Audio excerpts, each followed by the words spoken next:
2. Let me tell you why you're here. You're here because you know something. What you know you can't explain, but you feel it. You felt it your entire life, that there's something wrong with the world. You don't know what it is, but it's there, like a splinter in your mind, driving you mad. It is this feeling that has brought you to me. Do you want to know what it is? It is the world that has been pulled over your eyes to blind you from the truth. Like everyone else, you were born into bondage, born into a prison that you cannot smell or taste or touch. A prison for your mind. All I'm offering is the truth, nothing more.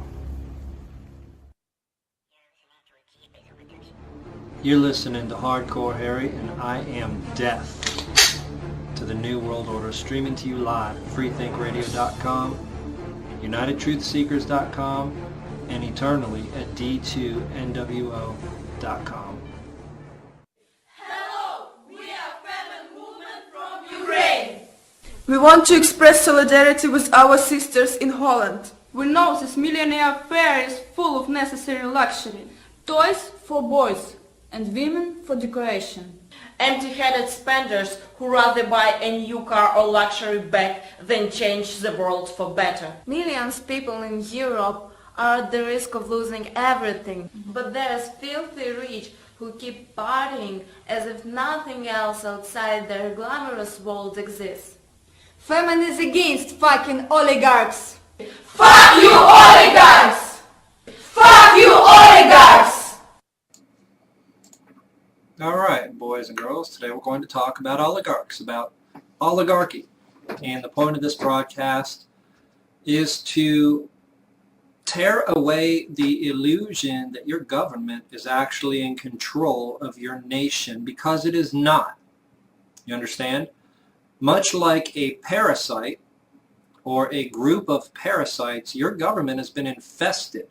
And you'll hear about this even on the mainstream media. The lobbyists. But who are they lobbying for? And in fact, are they really the major problem? The answer is that in a significant extent, they're lobbying for what's called NGOs, or non-governmental organizations, but many times they're lobbying because the government's already doing what the non-governmental organizations want done, not what the American people need. An oligarchy rests on a grotesque inequality of material resources. The United States of America is an oligarchy. Russia is an oligarchy. The vast resources available to the rich are used to build social structures that protect their wealth. In other words, you can apply the word monopoly. Again, this broadcast is to tear away any illusion that you have that your government is in control of your nation. Any illusion you have that when you elect someone, they can right the ship. They're only a politician. They are going to do what these oligarchs want done.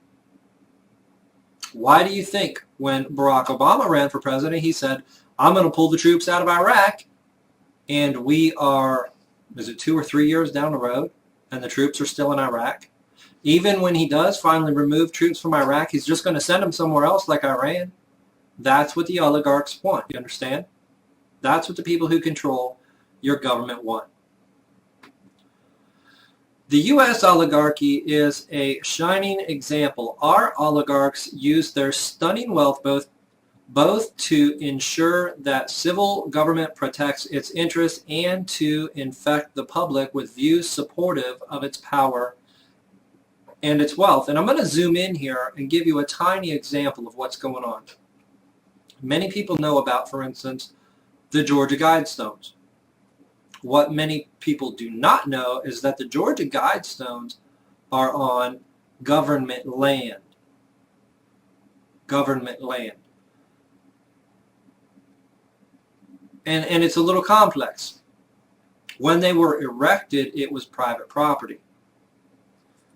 And then R.C. Christian, whoever that may be, and there's people who speculate things,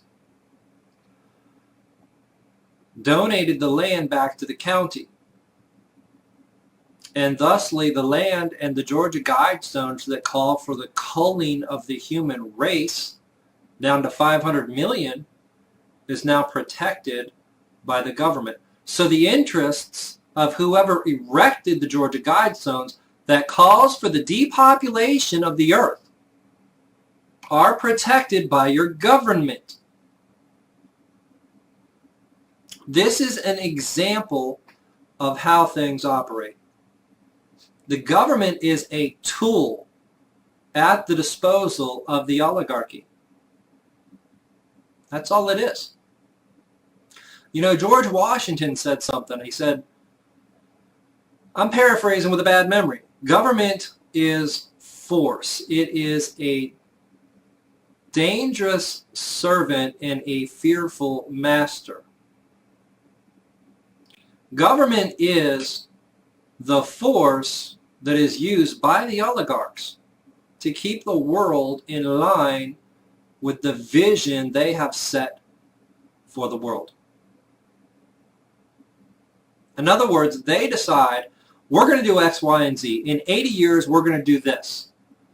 Then they set governmental policies that gravitate towards that goal. And if that means invading a nation, if that means going to war, even a world war, the government will do it because that's the agenda the oligarchy has set.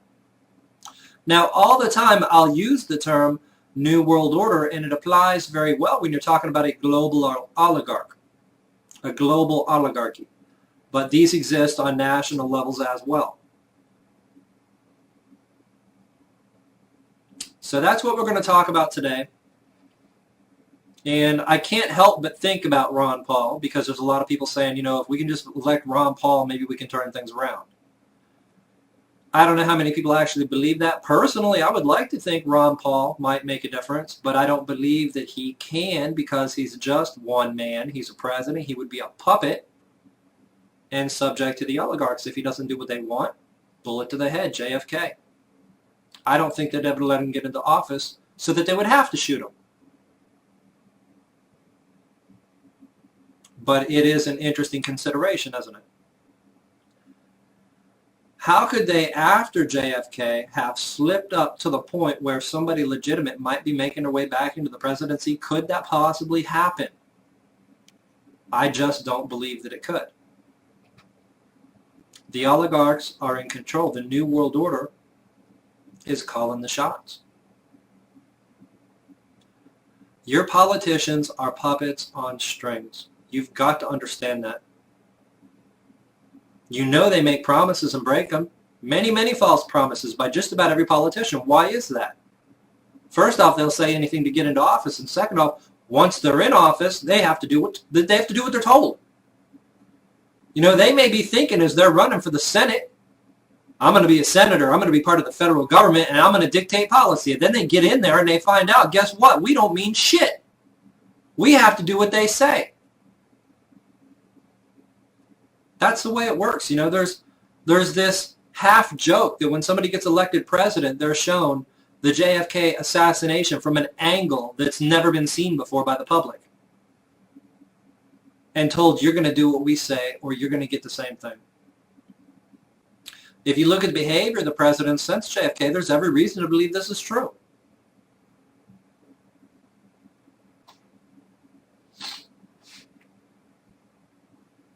Everybody knows when you get into an organization, you find out things that people outside the organization do not know. It's true of anything. It's true of the Boy Scouts. You think it isn't true of the federal government, the Senate, the Congress, the presidency of the United States? Of course it is. And in fact, Jesse Ventura came out and said so. He said when he became governor, he was called into a room where there was like this half circle of people sitting. And he was told to sit down, and they asked him a bunch of questions. He said there was all kinds of people. Black people, white people, old people, young people, old women. I don't know where he said that or what episode it was, but that's how it works, folks.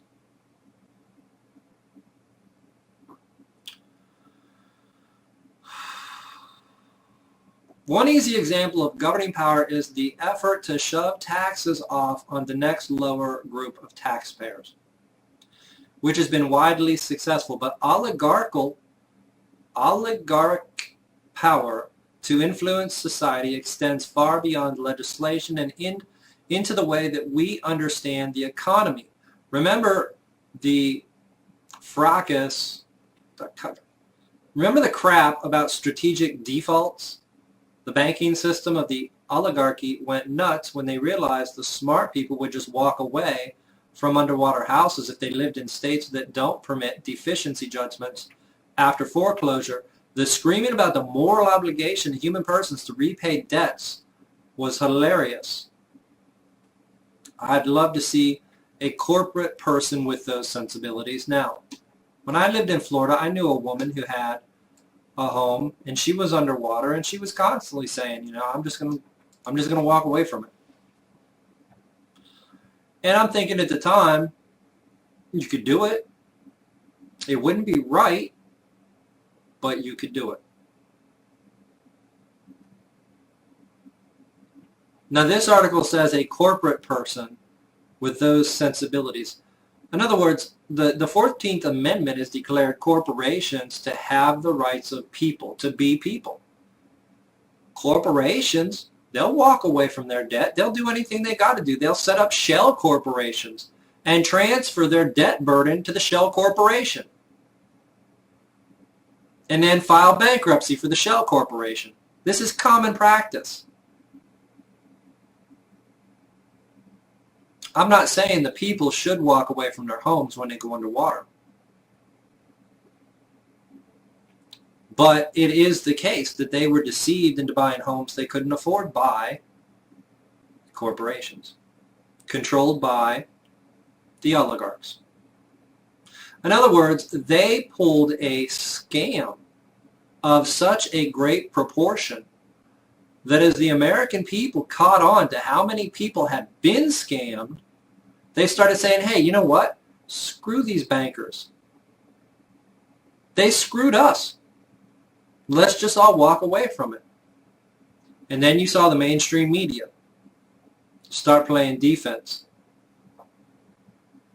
Start talking about how immoral it would be for people to walk away from their houses they were underwater in. But is it? I suppose, you know, people can make a personal judgment about that. I mean, if it is 100% impossible for somebody to pay off a house, maybe that is the right thing to do for them. Maybe they were sufficiently scammed. I mean, didn't Jesus whip the money traders in the temple? And I have to think there's more to that story. I think with many, many stories in the Bible related to Jesus' teachings, there's a lot more to the story. When he said, love your enemies, does that make any sense to you? Well, I bet to a lot of you it does, but it doesn't in the context that the Bible has it. When I see Jesus' teachings in the Bible, what I see are the answers without the work.